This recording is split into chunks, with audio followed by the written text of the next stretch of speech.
केतना बताई तहरा ले सैया टूटे बदनवा पोरे पोरे। केतना बताई तहरा ले सैया टूटे बदनवा पोरे पोरे। तो हेलो दोस्तों, आपका स्वागत है हमारे YouTube channel writer Mahesh Prajapati में। तो दोस्तों, आज हम एक न्यू ट्रैक पति पत्नी का मैटर लेकर आए हैं, जो फुल और फ्री सॉन्ग है। काफ़ी अच्छा मैटर है, मार्केट में बजने वाला मैटर है, हिट होने वाला मैटर है। तो चलिए स्टार्ट करते हैं बिना समय गवाए मुखड़े के साथ।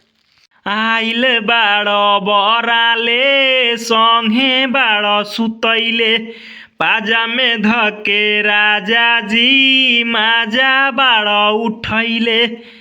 अरे आइल बाड़ो बहराले संगे बाड़ो सुतैले, पाजा में धके राजा जी माजा बाड़ो उठैले। मनल न बात कई दिहला घात भोरे भोरे। केतना बताई तहरा ले सैया टूटे बदनवा पोरे पोरे। केतना बताई तहरा ले सैया टूटे बदनवा पोरे पोरे। अंतरा फर्स्ट। एतना का राजा बाड़ो घुताइल, जल्दी जल्दी में मजा ना भेटाइल।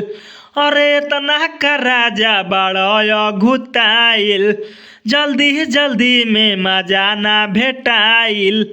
ऐसे जे करब देर नहीं धरब, दर्द हो जाई जोरे जोरे। केतना बताई तहरा ले सैया टूटे बदनवा पोरे पोरे।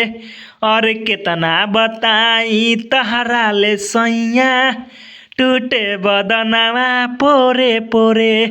अंतरा सेकेंड। सुनी न बात ए हमार राजा, रउए बाधन जनी ऐसे न खाजा। और सुनी न बात ए हमार राजा, रउए बाधन जनी ऐसे न खाजा। महेश राजा होई न नाराज, देहब खुशी थोड़े थोड़े। केतना बताई तहरा ले सैया टूटे बदनवा पोरे पोरे।